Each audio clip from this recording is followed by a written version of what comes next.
Coming to you from the West Coast, this is Politicos. Today is January 18th, 2018, and this is episode 69, Giggity Giggity. Politicos is your source for West Coast Canadian politics. I just turned 32, I can make whatever jokes I want still. If you haven't already, please make sure to subscribe and leave a review wherever you found us. Follow us on Facebook and Twitter, where we're at PoliticosPod, and support the show at patreon.com/politicos. I'm Scott. And I'm Ian. This might be a new feature, or if you hate it, we'll just cut it, let us know. But we're going to feature music from different local artists each week to kick off our show. Ian Cromwell, who runs Locals Lounge, which you should look up if you like local musicians and learning about their stories. We'll throw a link in the show notes. He helped us set this up. This week's music is Let's Go Shopping from Adam Bailey. You can find his music at adambailey.bandcamp.com or find the link in our show notes. On today's show, we have an interview with UBC economist Kevin Milligan on the minimum wage. We have a grab bag of just random stories to fill the time, and we'll once again check in on the best of BC Poly. But before that, we have to, as usual, thank our premier sponsors, Lindsay Teds and Blake Hodson, for help making this show possible. First up, here's our interview that we recorded earlier this week on one of the 6 times we saw each other this week. There was just a lot of parties and pub nights. And I feel like I saw you more than my wife this week. Our interview with Kevin Milligan. We're sitting down with Kevin Milligan, professor at UBC. Why don't you introduce yourself for those who haven't come across your work before? I'm Kevin Milligan. I'm a professor of economics at the Vancouver School of Economics at the University of British Columbia. Been there since 2001. I'm on Twitter. People know me from that. I do research in the areas of public finance and labor economics. I advise governments, and I'm a long-time listener, first-time attendee at the podcast here. Well, it's great to have you on. We love having listeners on. So you start us off with giving us a kind of overview of what the research on the minimum wage shows. The research on the minimum wage, it's a bit of a Rorschach test, inkblot test. People seem very convinced that they see what they want to see in it often. So I think it is a bit of a mixed bag, that in some circumstances you can see evidence that there's going to be an employment hit to some groups if there's a large enough increase in the minimum wage in a short enough time period. In contrast, if it's something that is more modest, is in line with increases in the average wage, then it's less likely to have any employment impact. But beyond that rather stale and tired debate, I think a really important thing is comes out of some research by my colleague David Green at UBC. He's found in research with his co-author Pierre Brochu from University of Ottawa that when the minimum wage goes up, what tends to happen is, you see fewer people hired, so hiring goes down, but so do separations. People don't leave their job as easily, and firms don't let people go so easily. And what tends to happen is, when a job is paid more, both the employer and the employee tend to take it more seriously. So the employer tends to invest more in the job and create a better job. If you're going to be paying $15 an hour for this person, you might as well make it worth your time. You're going to get $15 an hour worth of productivity out of them by investing more in them. And that can be something that can, if circumstances are right, lead to a great boost for the economy, in that we have a higher wage, higher skill economy that's boosted by the minimum wage. So that can happen as well, which is not to say it's all sunshine and fluffy clouds. Also, from David Green's research, you find that, certain demographics like teenagers, people just starting off in the workforce, do tend to have a negative employment effect. Again, depending on the size and the speed of an increase. So there's a longish answer. It's a bit of a mixed bag, but I think it's important to dig into some of those subtleties to understand that it's not just, a black or white issue. A lot of this conversation's been kicked off very recently by Ontario's Big Jump, which politically was probably motivated by Kathleen Wynne's desire to cling to power and so throw some red meat out there. But what stands out there is the fact that they're jumping so fast. They jumped, what was it, $2 this last year, just on January 1st. So was that too fast? I think it was $2.40 even. It was very big. I'm going to draw on some Twitter evidence from a good source. Trevor Tome from the University of Calgary has tweeted out some graphs showing that this jump is bigger than almost anything we've seen in the past 40 years in Canada of minimum wage increases. which is why, people drawing on evidence, it's good to look at evidence and try to base your policies on evidence. When you have policy changes so big, so fast, you can take guidance from the evidence and the research, but we are kind of out there, way out there on a limb, and we'll see what happens. An interesting thing is, StatsCan turns around the labor force survey really quickly these days in less than a month. So, by the time we get to election season in Ontario, we're going to have like 3 or 4 months of data on this. And for a jump that big, it wouldn't surprise me if, you can pick that out pretty easily. And I think there will be a few people who are going to dig into that data to look before the election comes up. So I think actually we'll have a fairly good sense fairly soon of which side is going to win at least the battle in the short run. Well, Ontario is on the path towards $15 an hour minimum wage. I believe net steers when they're implementing that. But the $15 number is something that's being kind of seized on as a rallying point. Does the research really suggest that 15 is the right number, and should it be the same in Toronto and Wawa? Yeah, this has been an argument I've seen out there that, why is it that in the U.S. with Bernie Sanders and $15 and federally $15 in Alberta, Ontario, BC, why always $15? It's a political rallying point. But that's totally fine. Why is it that people say taxes ought to be under 50%? People who like to think that the top marginal tax rate ought to be under 50%. Why? Is because it's a rallying point. I don't think it's a bad thing to have a political rallying point around something. I think that you can make an evidence-based argument that minimum wage ought to be higher. You make a values-based argument that minimum wage ought to be higher. Does it need to be right at 15? Is there science that says it ought to be 15.00? No.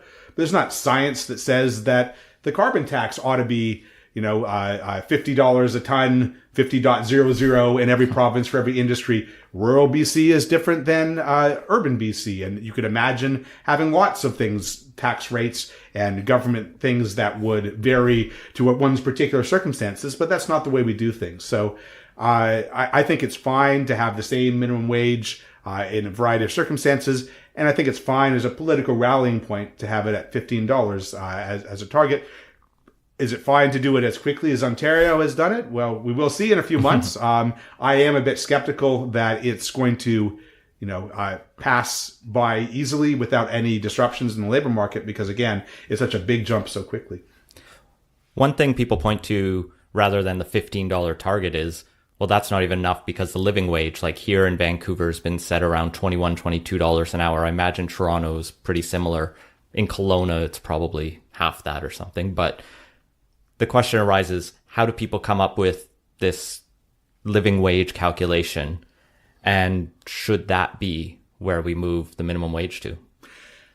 That discussion of the living wage brings into the discussion talking about wages versus income. Wages is what one person gets from a job. Income is what some unit, maybe a family, maybe a couple, whatever they might be, have in order to meet their living needs. Those things are different concepts. I've been talking about the benefit to the economy of having better quality jobs. People have an economy where there's a job that's good, that feel respected and valued and well compensated. That's one thing. I didn't say anything about poverty yet. I didn't say anything about addressing poverty. I'm not really convinced that minimum wage is a great anti-poverty tool for exactly that reason. If you make some nice scientific calculation that the right income level in Vancouver is this much and in Kelowna is that much, that's great. But there are a variety of ways you can get to that income level, a combination of different people in the household working. Some households have one worker, some have multiple. That's why I don't find discussion of a living wage to be as compelling as, talking about income levels and what are tools that can help people get out of poverty and have enough money to meet their basic, decent living needs. Well, on that topic, there's a bunch of other possible interventions the government could be looking at to address poverty, up the working income tax benefit. There's always talk of a negative income. What are your thoughts on those and how they compare to the minimum wage? There certainly are other tools available. Of course, thinking back to the politics for a moment, with those other things, that whether it's increased transfers or whether it's a working tax benefit, those all cost you tax dollars. Whereas mandating someone else to pay someone a minimum wage doesn't cost you tax dollars. You can wave around a flag and put out Twitter declarations about how awesome your government is. It doesn't cost you anything, though. So there's a big difference there. You have to pay for it with real dollars, not just rhetoric. So a couple of the options. The working income tax benefit is something we have federally. The building blocks are there for a solid program. In Canada, though, the working income tax benefit is weak right now. Part of the reason is it's almost entirely gone by the time you hit the low $20,000 of income. So if you're talking to someone who's a minimum wage, full-time, full-year worker, doing all those things, getting up in the morning, working hard for her family, you don't get any working income tax benefit. That's kind of like missing the target, I think. So it phases out too early. Why does it phase out too early? It's because if they allow you to keep it higher up the income distribution, it costs the government more money. And so they just haven't put enough resources into it. The other thing that I have some problem with it is the way it's delivered. It's kind of buried on the tax form. Most people don't even know it exists. If you're going to make an argument that we want to have, you draw this nice economic diagram with, how much benefit you get for how many hours of work. And we like to draw those diagrams in economics. But if no one actually knows how this thing works and doesn't actually see it, I'm not sure it actually changes anyone's behavior. So I think we need to make it more visible and to make it more generous. Good news is, in the fall economic statement, the federal government announced they were putting more money into the Whitby. I know that in Ottawa, various models are being bounced around of how they're going to do that. I presume we're going to find out in the budget in whenever that will be, February or March. At the BC level, there is other things we can do. There are different provinces have earned income supplements, kind of add-ons to the Whitby, or complements to the Whitby. So there's some things we can do here in BC on that front. So there are other measures available, but the difficult part about that is you have to actually spend some dollars at the provincial government to use them. Going back to the minimum wage, but moving maybe to Alberta, they've also been moving towards $15, and they're actually aiming to get there this year, but they just went up to $13.60 in October, I believe. But it doesn't seem to have sparked as much outcry as in Ontario. Is that just a factor of not jumping as quick as fast, or do you think there's some political differences there, or even just policy differences? I think both of those things that you mentioned. One is that it was phased in a bit more slowly than the Ontario one. The other factor is just thinking about the economy in Alberta. Of course, when the oil crisis, shall we call it, the oil challenges hit in 2015, this made a big difference. But before that, I mean, if you spent some time in Alberta, I spent some time a few times in northern Alberta, and you see the signs on the McDonald's, on the Tim Hortons, we're hiring $19 an hour, $18 an hour. So my sense is the proportion of people who are earning the minimum wage in Alberta, I don't have these data in front of me. My strong guess would be that the proportion of people on the minimum wage was much lower in Alberta than was the case in Ontario. And so it simply wasn't as binding. And so you didn't hear the same kind of complaints that you heard in Ontario. Well, there was a study put out from CD Howe by Joseph Marchand suggesting that the Alberta's wage increase to $15 an hour cost 25,000 jobs. Has there been any evidence so far from their early bumps up of the wage, whether or not that's come to fruition? So I haven't seen any evidence from Alberta yet. Because they phased in a bit more slowly, it's not clear that you see the big bump that we may see in Ontario when it comes out. That study by Joseph Marchand, he's from the University of Alberta. You can find it at cdhow.org. I think it's a really good study to read, and part of the reason is it digs a bit more deeply into some of the more complex parts of the labor market. People often, I've read too many op-eds over the past couple of weeks saying, everyone knows demand curves slope down. If you increase the wages, then firms are going to hire less people, and it's clearly just going to end up hurting the workers. That can be true in certain kinds of markets. If it's a textbook Eco 100 perfectly competitive market and perfectly competitive labor market, that can happen. But there are a lot of markets out there that are not from Eco 100 textbook. If you have, franchises with a lot of brand power in there, they have a bit of monopolistic pricing power. You can have labor markets that are not very fluid. These things can all lead to theoretical predictions. They're actually the opposite of that. And very smart economists who study the labor markets I can tell you that you can generate predictions from real economic models that suggest that higher minimum wages can actually increase employment in certain circumstances in certain industries. And so what's good, what I liked about Marchand's paper for C.D. Howe was he took a look at those different models and tried to assess how they apply, how they don't. In the end, he came down to suggest that there would be an employment cost there, and that's still reasonable. But what I liked is he considered the other possibilities of the labor market, and not just kind of, I tried to apply simple equal 100 logic to a world that's much more complex than that. Well, on that topic, there was a Bank of Canada paper that got a similar amount of press, I think even more, in fact, about Ontario, and I believe 60,000 was the number they used, and well, it's obviously too soon to know if it's going to come true. Do you have any thoughts on that? Well, that was the very, very partisan Bank of Canada, right? I remember the Twitter backlash to that, where people were trying to call the Bank of Canada this like conservative think tank. But that's Twitter. Yeah, that would be Twitter. In my experience, the people at Bank of Canada would rather walk over hot coals than embed themselves in a political debate like that. Mm-hmm. So both the economists and the leadership there would have that view, I think. On that, I saw lots of debate about that. I thought the estimate looked reasonable from what they considered. I saw some people trying to dismiss it as, it's a drop in the bucket. The labor market's very dynamic. Yeah, that's true. But I don't know that I want to poo-poo 60,000. 60,000 is a big number. Political careers have been ended by a lot less than 60,000 people losing their jobs.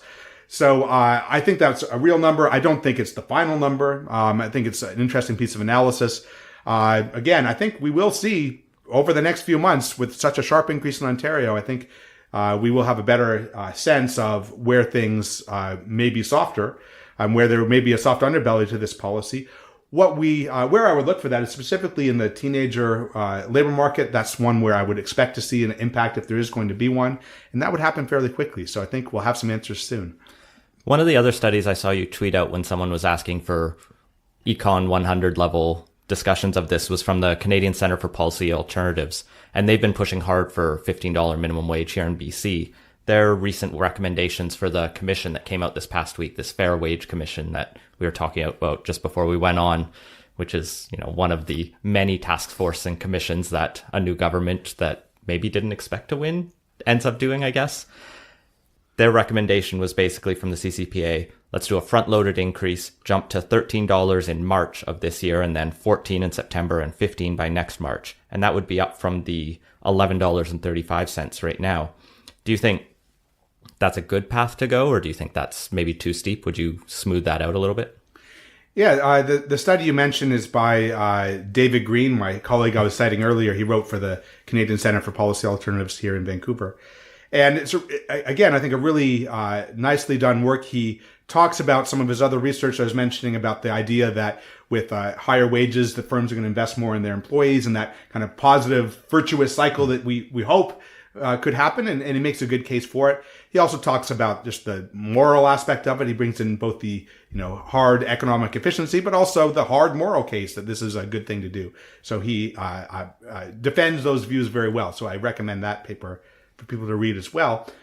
As for those kinds of recommendations, I'm guided by the idea that comes out of the research that what matters is kind of the relationship of the minimum wage to the average wage and proportion of people that are earning the minimum wage. And that's a good guide to, what kind of impact we should expect. So in this case, moving very quickly, well, I want to see how far are we off the historical norms of the ratio of the minimum wage to the average wage. And if we're quite a bit below, maybe there's some room for some catch up. But in general, I'd be more apt to suggest that I take it a bit slow approach is a good one to do. But again, we'll learn a lot, over the next few months from looking at Ontario. But also, knowing a few people on the Fair Wage Commission, my suspicion when we see their report is that we're not going to see a recommendation for something super fast. That they're going to be a bit more of a take it slow approach, and that's just my guess, knowing some of the personalities involved. We'll see what they recommend, and we'll see what the government then does with the recommendation. And just to that point about all of the various commissions and committees that are out there, there's the one on MSP chaired by Lindsay Tedds. We know There's- her. Yes, friend of the pod. And this one, and there's also some other committees and reports that are out there. I think it's great that a government with a minority situation in the House is still taking the time to try to get the policies right. I really like that approach. Talking to people who've studied these things for all their life, people who are economics professors or think tank researchers, we don't have all the wisdom and we should not be making the decisions. But I do think it's useful to ask us what we think, and then a government duly elected by the people should make those decisions with some good information in their hands. And I see that that's what this government has been doing, and I think that's the right approach to policy. One of the other things I've seen provinces talk about, or at least a lot of people suspect or ask why we don't do, is just tie something like the minimum wage to inflation or consumer price index or some metric. Yeah, so we don't have to come back to this debate every 2 years. Yeah, that's a good question. Those who know more about the minimum wage than I do might tell you that maybe that's happened before, but we certainly do that in the tax system. You might recall that in the 70s and until 1986, I want to say, the tax system was fully indexed, the income tax system. And then we partially de-indexed it as of the mid-'80s. It was not re-indexed again until, I want to say, the budget of 2000. So we spent 15 years with inflation eating away various tax deductions and credits in our tax system and the thresholds to get a new tax bracket. Starting in 2000, we automatically re-indexed them. And I think that's the right thing to do. It's curious why that approach isn't taken also for the minimum wage. It makes a lot of sense to me. You could index it to prices. You could also index it to a measure of the average wage. That ratio, I said, is an important one from the research that says that, that ratio of minimum wage to average wage is key. Why not index it to that? That makes a lot of sense to me. I did a quick Google, and StatsCan has a nice listing of all the provincial minimum wages. And Saskatchewan was the only one with the footnote of that's actually indexed to CPI, but it's still approved by cabinet, I guess. So they could still veto it if they decide people aren't worth a raise that year. Sure. But I think still having that as the default does matter because it does cause you to go off that default. If the government is going to deny people that increase, they're going to have to do a press conference, stand in front of a microphone, and take the political hit for that. So I think it still does matter, even if they do end up vetoing it. But I think that's an approach that I could have some merit. So I want to pick on something you said a couple times now, is that sometimes the sometimes the downsides are concentrated with particular groups. You mentioned teenagers. There are probably maybe one or two other ones. Do you have any thoughts on that? Can you maybe expand upon it and whether or not that concentrated downside means we should be a little more cautious about messing with the minimum wage? That's tough. When you're making policies, what's great is when you're sitting there as a decision maker and your expert committee recommends these things. Here's a change you can make. It hurts no one. It benefits everyone. But you know what? There's not a lot of those out there. That's the low-hanging fruit, and that's already been picked. Most things that hit you as a top decision maker are reaching you at a top decision maker because there are no easy decisions. If it was easy, it would have been made by someone else at some other time. So you have to make these trade-offs as a policymaker, and it's tough. You're looking at something where potentially you're going to make it harder for new Canadians, make it harder for teenagers to enter the job market and get that vital stepping stone into a life where they can be productive in the labor market. And that's what a lot of people want to do. So that's tough. If you make it harder for them, but at the same time, you make life potentially a lot better for a lot of people. You can make jobs more pleasant, make them better, higher quality jobs. That's very tempting. Figuring out how to trade that off is why we have elected representatives. We have to then face the electorate and be responsible and accountable for those decisions. But it is tough, and that's something that a lot of policymakers have to face every day is how do we trade off and who do we throw under the bus and who do we grab a hand and give a lift up. Well, teenagers don't vote, so it makes it easy. Actually, 14-year-olds can apparently vote for the Saskatchewan party leader. They let them, wow. Yeah. The last question on minimum wage I really had was at the federal level. One of the things the NDP ran on in the last election, I think all of the leadership candidates re-endorsed, was this idea of a $15 an hour national minimum wage that would apply to federally regulated industries. Just because I forget the number, do you remember roughly how many people that applies to? And because that would supersede the minimum wage in each province, would there be any sort of upward pressure on wages in provinces where the minimum wage is still like $10.50? The minimum wage so labor market regulation in Canada is a question of what industry you're in. Mm-hmm. Certain industries are federally regulated, so banking, transportation, federal civil servants are regulated by the federal government. So your maternity leave rules, your recourse if you're fired without cause, and those kinds of things are governed by the federal government if you're in a federally regulated industry, and by provincial governments if you're in a provincially regulated industry. I don't have the number in front of me. I want to say it's around 5% of the workforce is in a federally regulated industry. It's fairly small. So it was not the case that it superseded the word that you said. It was if the federal government had moved to a $15 minimum wage right away in 2015, that would have affected only federally regulated industries directly. And the thing is about those industries, banking and transportation and federal civil servants, and they're all fairly well compensated. The proportion of people who are be affected by the $15 minimum wage was actually really, really small, which led to some of the debate around the 2015 election. On when the federal NDP was proposing this, they said, yeah, it's just a symbol, but symbols are important. And that's a good argument that, yeah, symbols are important. If they had shown leadership, perhaps Ontario would have followed more quickly to $15. Maybe BC would have had more pressure to do so. And so I think that's a solid argument that symbols are important.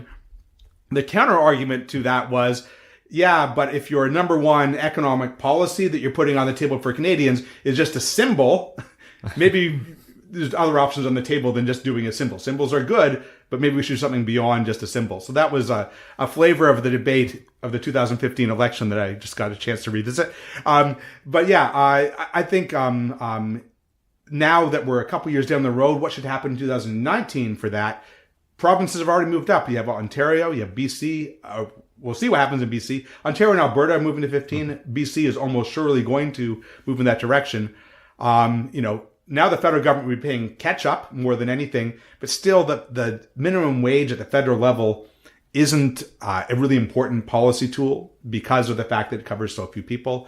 If I was to have some FaceTime with the cabinet and they asked me what would be important to help low income Canadians, I would say spend more time thinking about the WITB, the working income tax benefit, try to get that right, try to get more people who receive it farther up the income distribution, try to make sure there's more visible so people know what's going on, that they actually get this bonus check. If they work more, they get a bigger bonus check. That's a good thing. And we want people to know about that. That's purely within the federal government's mandate and within their jurisdiction. I think that's where they should focus their time. Okay, well, with that, tell our listeners where they can find you. I can be found on Twitter at Kevin Milligan, and that's the best place to find me. All right. Well, thank you for coming on the show. Hopefully we'll have you back soon. Thank you very much. Thank you. And moving on to Quit Takes. The fundraising data finally came out for the by-election that was held here back in October. And, well, turns out Vision pulled in a lot of dollars despite its rather lackluster showing. They raised $278,000 in contributions, although they held on to most of that, spending only $77,000. So this comes well ahead of the $53,700 the NPA raised. But despite all of that, it didn't really seem to do them much good, and that they came in a dismal fifth. Vision was definitely pulling in a lot of corporate and union donations while they still can. Right after the by-election is when the province brought in new laws that mean going forward, everyone's going to have to rely on small individual donations, or small up to $1,200, I think it is, roughly in that range, maybe $1,500. Go back and listen to our old shows. Vision Vancouver, though, received just $26,000 from individuals versus $222,000 from corporations and $29,000 from unions. So they basically just took all that money, stuffed it in the bank, and now have a war chest for maybe their last campaign. It's a strategy. NPA spent most of the money it raised. They did spend $79,000. Gene Swanson, interestingly, pulled in $43,000. Almost all of that was from individuals, except for $1,100 that came from a union or a couple unions.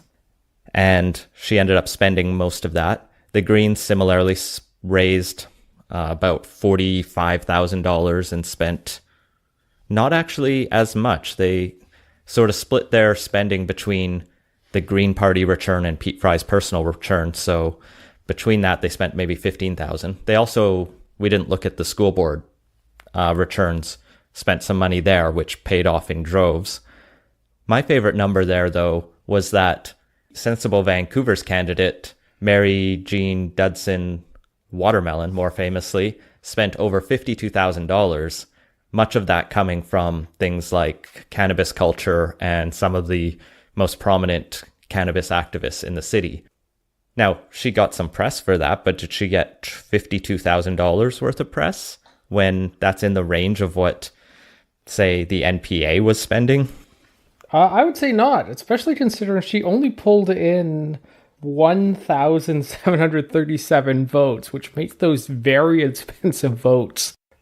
But yeah, I think the interesting lesson to draw from this is just how little money actually made a difference in the end on this. By far the biggest fundraiser and spender came in fifth, and that I think just goes to show how people can sometimes overestimate the effect money has in politics, and no amount of money can save a very unpopular party or candidate. It was still incredible, though, how much money went to Vision, just in terms of the corporate fundraising.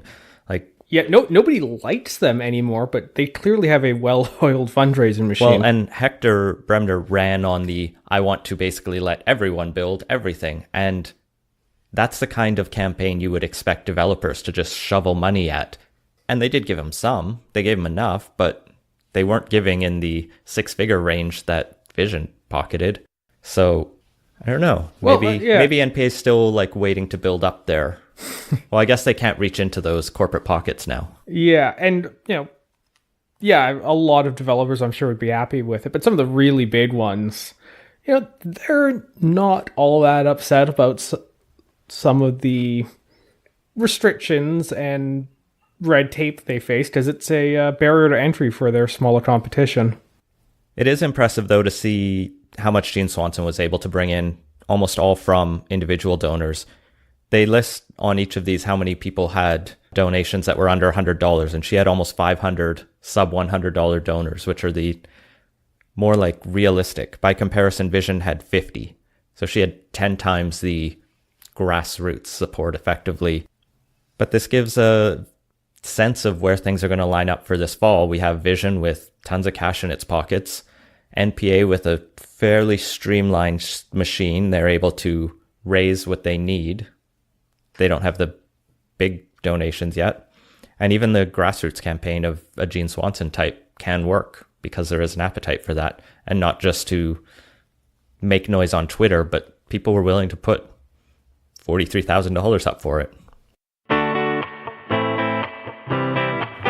While we're on the municipal scene, the other story that came out today was that the Vancouver Aquarium has thrown in the towel on the cetacean fight. We talked about this last year a couple times as the Parks Board had brought in a bylaw that said there's not going to be whales in captivity anymore. And then the aquarium said, no, we're going to fight this in court. And they hired a fancy pants lawyer. And we had Micah explain the interesting aspects of that lawsuit, including the freedom of expression elements. Even for the non-lawyer, seemed like a bit of a stretch on that one. It's my free speech, damn it. But it seems like in the end, the hurdle to try to meet in court and the growing public pressure was too much, and they decided to just give up. They also had, unfortunately, another whale die this last year, Chester, the false killer whale, and they lost both of their belugas recently, so they're down to just Helen, the harbor porpoise, I believe. CEO John Nightingale said today, you also have to be realistic. It's gotten to the point where the debate in the community with the lawyers, with the politicians, is debilitating our work on our mission. And I think he's just had pressure both externally and probably even internally, not to necessarily give up the fight, but to just focus on being an aquarium. And at this point in time, is it worth the charity's all-encompassing effort to fight one legal question, or should they just give up on it and, show off octopus and fishes? So that'll cost the aquarium one of their main sources of revenue, and they still have to figure out what to do with Helen, because they were talking about potentially bringing another dolphin or similar animal in to keep her company, but now that's not going to happen. They'll probably have to transport her to another aquarium, and that'll be a bit risky. It sounds also like they may keep the tanks around for a bit just to potentially use if they do rescue a larger animal or a whale that they need to house somewhere temporarily before they either move it somewhere else or release it if it's able to be. And maybe that'll cause another stink, but it's kind of sad. I like the aquariums and I actually did support their position, but I guess sometimes you just lose those fights, and hopefully we can move on from this and find other petty things to argue about. It's the parts where they probably will find something petty to argue about. Moving on, Andrew Weaver, the Dream Party leader, has been making some noise about real estate and banning foreign buyers. He's called for BC to follow New Zealand's recently adopted model, as well as seize the assets of people involved in real estate scams. Yeah, so there's this judgment that just came out of the BC Supreme Court. It sounds like it's a massive 500-page ruling. The summary is basically this foreign buyer had committed immigration fraud and money laundering. He didn't declare foreign income. He pretended to spend time in Canada to meet residency requirements. He hid the fact he owned some real estate. And he was charged with exploiting the courts for costly trials. So just a total mess of a story. And Weaver sees this and decides to go on Twitter and says, the properties involved should be seized. Our lax real estate rules are making us look foolish. And it's just a weird kind of thing to be calling for a politician, to be calling for someone who's been ruled against to have their property seized. Like, he's basically trying to direct the courts on how to dole out justice. Yeah, it's a little weird on that front, and I haven't read the details of the case really at all beyond what's briefly mentioned in the news article on it. But there's been some serious questions raised about the idea of civil asset forfeiture, and maybe this isn't the sort of policy we should be looking at to deal with these sorts of things. Like, if Weaver wants to start talking about seizing things and moving into like full Marxist redistribution of property, we can have a conversation. But this weird sort of intervening in a trial to try to score a political point seems needless. But just random. Very common tactic of politicians. Well, and a very Andrew Weaver thing. Like you were saying, his tweets about New Zealand were catching the eye of the Premier and others. And when Von Palmer pitched that to him in the "What are you going to be doing this year" column, John Horgan said, well, New Zealand's a small set of islands in the South Pacific. BC is the gateway to Canada. And I don't think we should be curbing people from coming here. And then he went on to try to pitch a foreign buyer's ban as xenophobic and racist, which there can be elements of that in many of the calls. But you can make, I think, a non-racist case for it. Trouble is, those aren't always the ones that end up flowing up to the surface on this. And Weaver's been towing a sort of back and forth line of, we should ban all the foreigners. And then people are like, what exactly do you mean by that? And he's like, well, clearly I mean the exact specific thing we said in our platform. But maybe Twitter's just not the good place to have a robust policy debate if you're someone who likes to stay up late. He also got into it because I guess in one of his year-end interviews, perhaps with DSmog blog or someone like that, he said LNG would be an issue where he would bring the government down. And so in this Von Palmer column, John Horgan talks about, he's going over to Asian markets to try to talk up BC LNG, I guess following in the Christy Clark footsteps, hoping that this time it'll work, but still trying to sell it and with more strict conditions in this case.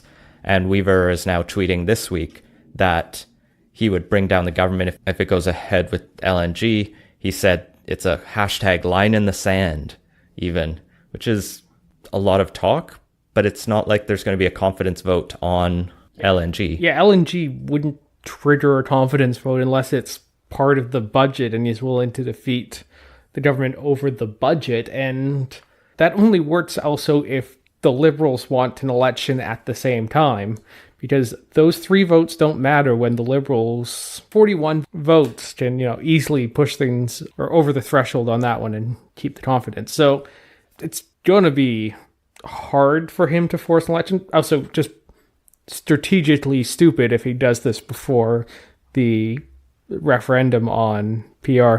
LNG is in the Liberals' platform manifesto. It's in their soul. I think they bleed LNG, right? This is their modus operandi. If anything, I'd almost expect a few Liberals to either vote with the NDP on this just to spite the Greens, or just stay home, and then it's easy for the NDP to win the vote. Yeah, the Liberals have no incentive except trying to make a native political calculation that they could win an election at that time to bring down the government over LNG. Well, and we've seen that happen in BC. All summer, the Liberals' fake throne speech was forcing the NDP and Greens to vote against their own policies. So politicians in BC will vote against them when they decide they don't like the other party, and I don't think there's any love between them. But it creates an interesting dynamic where you could have the Liberals siding with the NDP despite the Greens, or you could just have them, like, who do they hate more? Do they hate Weaver or do they hate Horgan more? Probably Horgan, but... Yeah, and coming up pretty quickly on having an actual official leader rather than Coleman's interim period, which I don't think they've recorded themselves particularly well during that. So maybe the new guy will be a little more level-headed on some of this stuff, because I could definitely see Coleman in a moment of partisan dislike to the NDP throwing caution to the wind and on this. Triggering an election the day before, like, the leadership vote. It probably won't come to that, but fun times. It just, overall, this whole thing just seems an empty threat on Weaver's part that he won't be able to follow through on. So we'll keep watching LNG as the next flashpoint in this province. Well, the other thing to watch in the next few weeks is John Horgan has announced the date for the Kelowna West by-election, and it's going to be on Valentine's Day. Yeah, so if you're in Kelowna West and looking for something romantic to do, you can stand in line at a polling station. And hopefully there will be a good turnout. I was looking at some of the past data, and the 2013 by-election, which happened right after the 2013 election because Christy Clark needed a seat to run her government, actually had a fairly similar turnout in terms of raw votes to the full election. I think the vote share stayed roughly the same or went up a little for the Liberals. This is going to be a very hard seat for anyone but the Liberals to win. The Greens are really hoping to try to pull something off here. They've nominated Robert Stupka, who seems like a reasonable candidate. We talked about him in the fall. He's an engineer, works a lot in green tech. The NDP are running Shelley Cook, who they ran in the last election. And the Liberals are running Ben Stewart, who was the MLA there before Christy Clark needed a seat. So he's a party loyalist and former MLA, and he's probably got a reasonable shot there.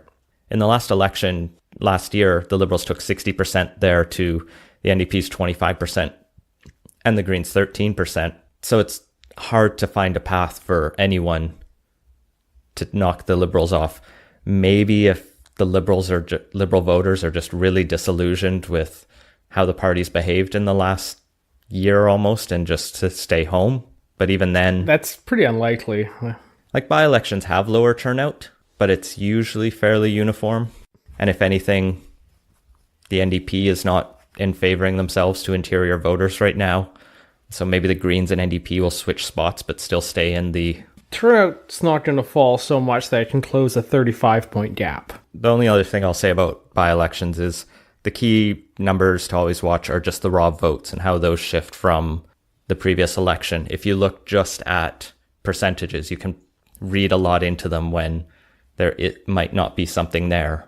So if the Greens go up from the roughly 3,000 votes, I think, or if the NDP goes up or down from the 6,000 votes they got, then that makes a bigger difference than if suddenly the percentages change a lot. And the only other thing I'll add to this is going to be the first by-election with a new Liberal leader.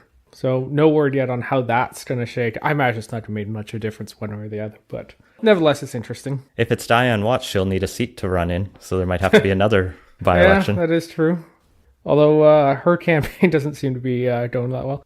Actually, on the way over here, I got a phone call from her campaign with a rather nervous and sounded somewhat disjected person on the other end, which I've done those calls. They're sometimes not fun, but like it when they don't sound enthusiastic about it, it's not a great sign.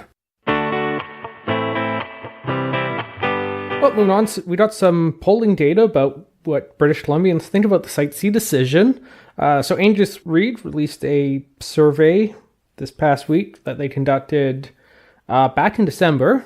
And overall, it shows the Site C decision at 23% support, 26% opposed, and 52% unsure. So overall, the province is pretty split on the issue. Yeah, when you break down the political parties' support or opposition of the NDP's decision to go ahead with the building the dam, pluralities of Greens actually support the decision by within margin of error kind of area, but it shows that they're probably not burning bridges in their party. There are definitely stalwarts and hardened opinions on both sides, but for most NDP supporters, for most Green supporters, they're like, all right, fine. And of course, BC Liberals are hyper partisan on this, with like 78% very supportive and just like a half a dozen who are like, no, actually, we don't like the one big thing our party has tried to do in the last decade. And that partisanship comes through in another question they asked about proportional representation versus first past the post, where support for proportional representation has actually dropped from 65% in a similar poll they did in September down to 57%.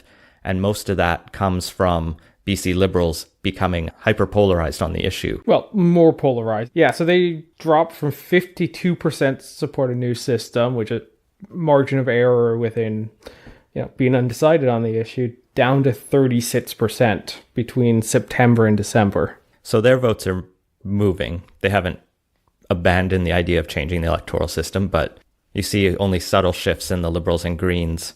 So this is good news on the Site C stuff for John Horgan, but puts the referendum a bit more up in the air of which way it could go. And given that things have started off pretty strongly on the no camp, because there is no yes campaign yet, because there's no question to answer, it creates a bit of a uphill battle. Yeah, it's also interesting that the Green Party itself came out very strongly opposed to this, where it looks like their supporters are a lot more unsure of the Site C decision. Something that I noticed Keith Baldry and a lot of the commentators have really picked up on, and they try to emphasize it, but one thing that you do notice is someone who identifies themselves as a NDP supporter or a Green supporter in these surveys aren't necessarily the party activists or the party members. So you can still win over the people who support you, but if you lose your base, your core supporters, which are harder to tell in these kind of surveys, because this survey was, I guess, part of a giant Canada-wide one where they did 5,400 people nationwide so they could pull out almost 700 BC residents. It's hard to figure out who's a party member and who's the person who's doing a lot versus the person who may or may not vote for you when it comes election day. That said, I still think the NDP is probably going to get away with this in the end, and other issues are going to come up more fiercely. LNG is probably a little bit more polarizing. The Kinder Morgan pipeline is going to be pretty fierce. Even if that similarly has a breakdown, the people who are opinionated on it are very opinionated on it. So the only other thing I'm going to make a quick note of here is the gender breakdown on Site C was quite interesting, where overall the province was pretty split on it. 2/3 of men and only 1/3 of women think the Site C decision was the right one. I wonder if they're compensating for something. Just most British Columbian men just need to see something bigger out there to feel better about themselves. Hashtag toxic masculinity. There's what we can name the dam.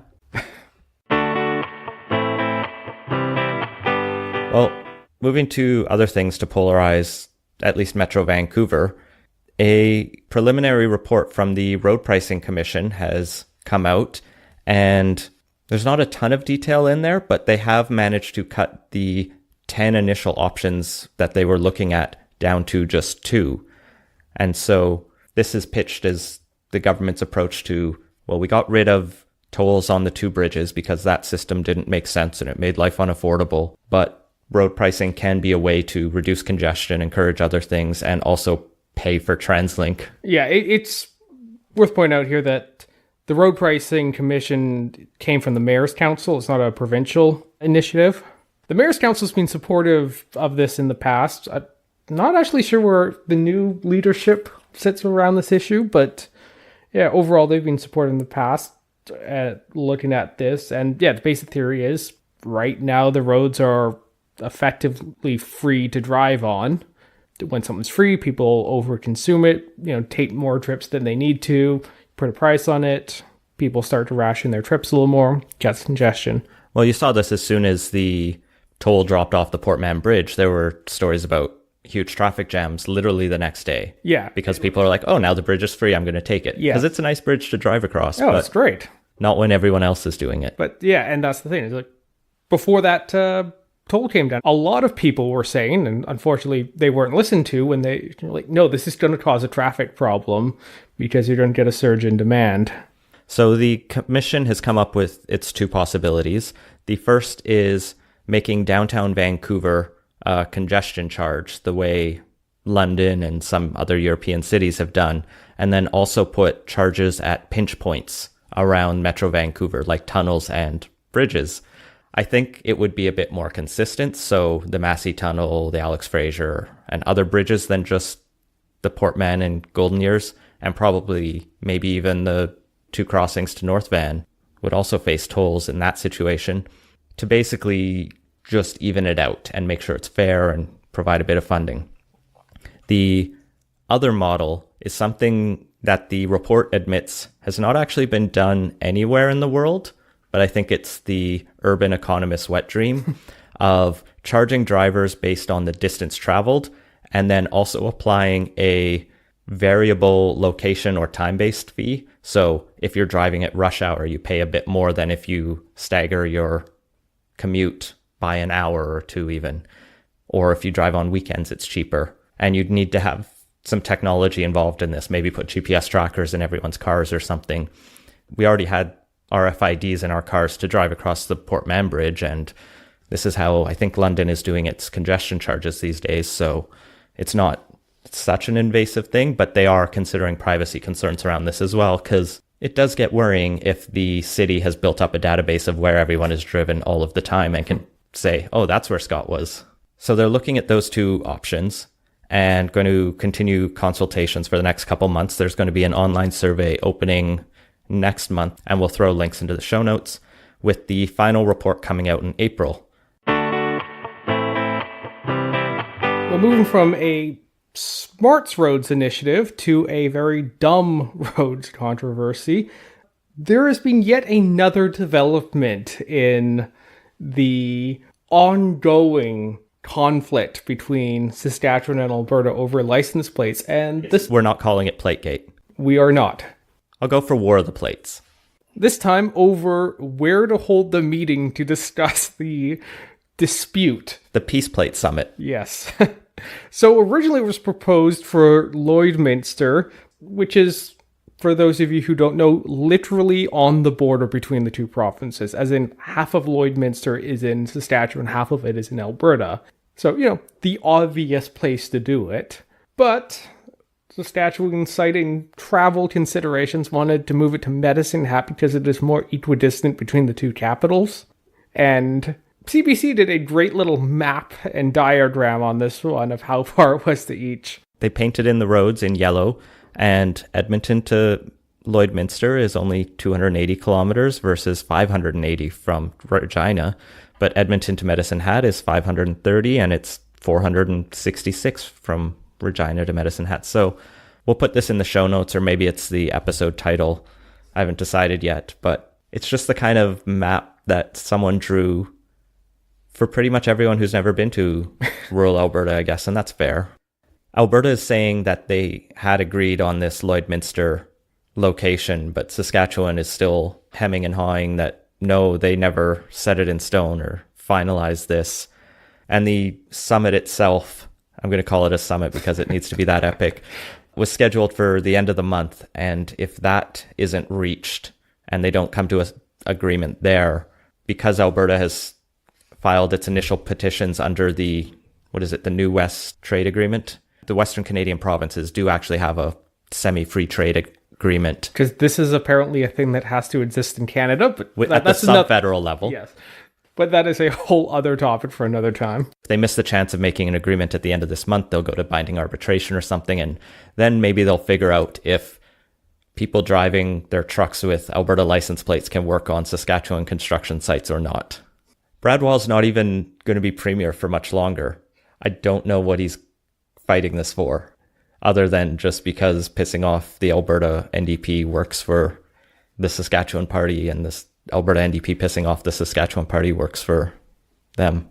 Yeah, all I know is it's given us 3 episodes worth of content on what has got to be the pettiest dispute in Canadian federalism, which is a stiff competition. We had an extended conversation with Mike at the end of last year about whether you can take beer across the border, and this is worse. Or better from the humor point of view, I guess. While we're on the petty and humorous topic, Vancouver City Council this week decided to approve a new bike lane pilot project across the Cambie Bridge. That itself isn't petty or humorous. It's just what we do in Vancouver, especially when you have Gregor Robertson. We build bike lanes. Yes, of course, people not from here may underestimate just how much oxygen this conversation has sucked up over the past 10 years. I think I have seen hints of how heated bike lane debates can get in other cities, and so it's not necessarily a uniquely Vancouver thing, but we've definitely perfected the art of faux outrage over relatively trivial infrastructure projects. So council approved this $600,000 pilot project. They're going to take one lane of the southbound Cambie Bridge, which is a 6-lane bridge that flows into 4 lanes on each end. So it has extra capacity that it can't use. It's also had dropping traffic over the last few years because people are biking and the Canada line runs underneath it. Taking transit. So they're going to build this bike lane, and they can do it really quick. Apparently it will be done later this spring because all they need to do is put some concrete barriers down. But for whatever reason, the NPA decided to plant their flag on this issue, and George Affleck submitted amendments to place a moratorium on bike lanes, and he wanted staff to consider other innovative crossings for False Creek, like maybe an entirely new bicycle bridge or cantilever a bridge, like glue a extra lane of bridge onto the side of the Cambie Bridge for just bicycles. Someone else pointed out that the city has studied this in the past, and the standalone bridge would probably be $100 million, and the cantilever extension would be $60 million. So his proposal was 100 times more expensive than the project Vision put forward and voted for, which is your fiscally responsible party. You just got to shake your head at this one. Just the NPA has been trying for 3 elections now to make bike lanes a wedge issue, and it's never worked for them. And the by-election where they didn't talk about bike lanes, they managed to win. Yeah. They pushed the Vision down to 5th place, and they didn't talk about bike lanes once. They've never got the issue to work for them electorally, yet here we are, 10 months out from an election, and the NPA is going back to its old tricks on this one, and it's just disappointing because they're going to throw a very winnable election at this point if they don't pivot onto stuff people actually care about. Well, maybe they're just getting this out of their system now and just using it as a trial balloon to go, oh, does this work? No. All right, we'll talk about literally anything else that people actually care about now, but I'm not that optimistic. The whole idea of going to a dedicated bridge is, it's clearly the worst option, even if you just do a very rough back of the envelope estimate on how much it would cost compared to even just the time it would take to send it back to staff to look at would not be worth it, because it is just so obviously wrong. You'd be spending thousands of dollars of city staff labor on this to come back with your idea is an order of magnitude at a minimum more expensive. So, yeah, it's just the whole thing makes you want to shake your head. There's a version of the MPA that can win this next election if they actually focus on, affordability, the fiscal responsibility stuff they're in theory there to champion. But looks like they've slightly lost their way recently on this one.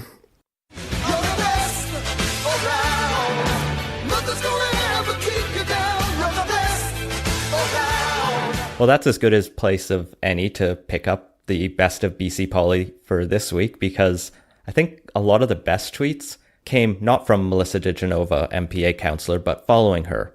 So her tweet was before this motion was voted on, and she said, "How do you feel about losing a lane for cars, all caps, on the Cambie Street Bridge for a bike lane," all caps in those emphases. "Sign up by 9:30 a.m. tomorrow to speak to council. Follow link below, blah, blah, blah."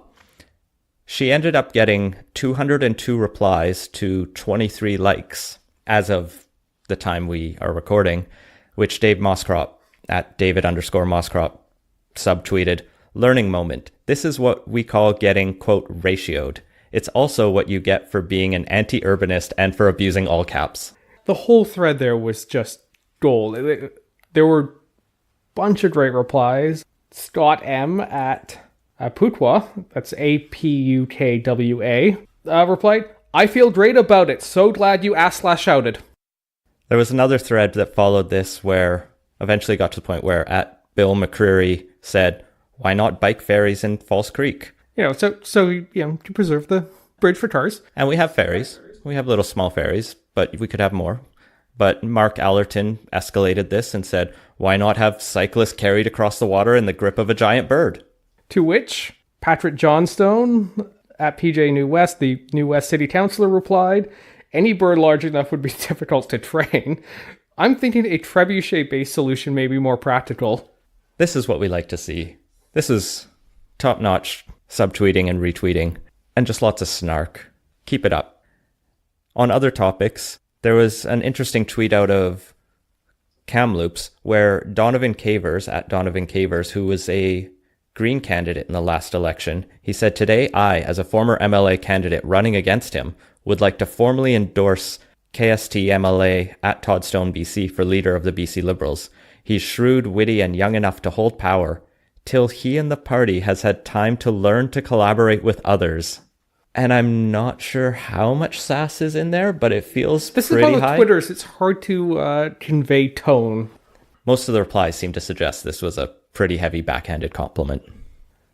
And a friend of the pod, Justin McElroy, had a rather amusing tweet about Vision's AGM that was held this past Monday, which neither of us attended because we were talking to Kevin Milligan at that time. Also, we're not members. But a bunch of interesting stuff happened. But the part he pointed out was, quote, "unfortunate symbolism alert," as at Mayor Gregor Robertson, approached the stage at the Vision AGM. The party's large sign behind him began to tip over. And he did tweet it with an image that we'll include in the show notes on the website. So just everything that could possibly. It's not as bad as Hillary Clinton's venue on election night where she had a literal glass ceiling above where she didn't come out. It's always unfortunate when those little technical things happen. And finally, following Tom Davidoff's tweet that we mentioned last week, K Teshka at K Teshka tweets, "Any chance you," meaning Tom Davidoff, "might run for mayor? A chance to apply all your innovative ideas?" And Tom replies, "Thanks, but no one's going to elect a balding, outspoken real estate personality from New York to any position of prominence." Well, and finally, both a shout out and an apology for how I'm going to butcher this, but to Lucas Agagnier at Real Lucas A for playing along on Twitter and suggesting tweets from Keith Baldry, Andrew Weaver, and Devin Rowcliffe, some of which we mentioned earlier in this show, so we didn't include them here, for using hashtag BestOfBCPoly to nominate a few tweets there. He rose to the occasion, and we're expecting the rest of our listeners to follow through. So yeah, feel free to DM us tweets, use hashtag BestOfBCPoly, or otherwise just try to bring them to our attention.